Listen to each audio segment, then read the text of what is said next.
Hello, in this video I want to show how we can create growing files from NDI sources using NewTek Remote Storage as the destination, Drastic Technologies NetX code software to create the growing files from these NDI sources, and we're going to use these in Adobe Premiere and show these files growing. So these are all the pieces that kind of go together here for this.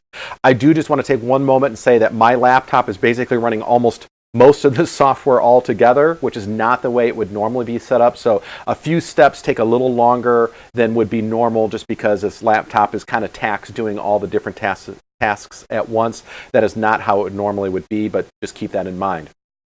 Right now you're looking at the interface for the NetX code, but what we're going to capture is this NDI stream. So you can see this is the video. I've got a little clock down in the corner coming from my TriCaster.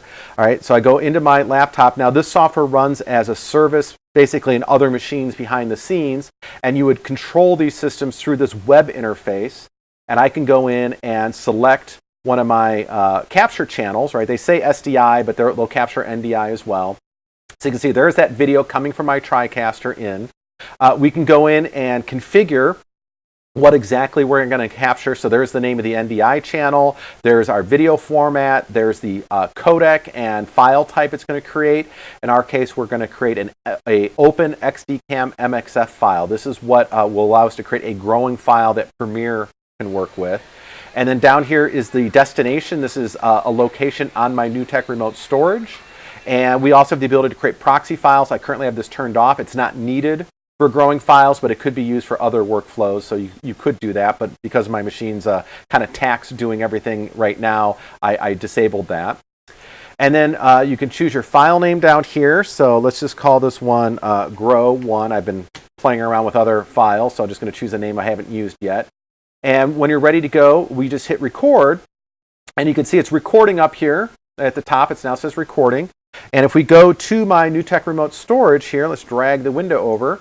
That's showing up as my Z drive on my computer. There's the growing folder that it's targeted to, and there's my grow file, right? Grow MXF and a supporting file. So that's what I'm going to bring into Premiere as I'm working here. So let's open Premiere up, and this is what I was playing with before. Let's clear this all out so we can just start with a brand new file. All right, so it's all empty, and I'm going to go in here and import this file. So again, Grow, that's the one I'm currently working on. So let's select this file and open it. It will take a few seconds here to catalog that information. There it is.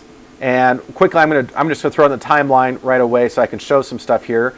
So you can see this file is 30 seconds long. You'll see that I can't extend it beyond that 30 seconds because that's how long it is. Now, in the preferences of Premiere, you can specify how often it refreshes this file. So I currently have it set for every 30 seconds, but it defaults to a minute. You can change that to what's practical based upon your workflows in there. So in a little bit, this should grow the original file from 30 seconds. There it is. Now it's a minute. And if I go to the timeline now, I can grab the end of that file, which before did not extend, and now you can see I can pull it out up to that full minute now, and then so on. In another 30 seconds, I'll be able to extend the file another 30 seconds if I wanted to.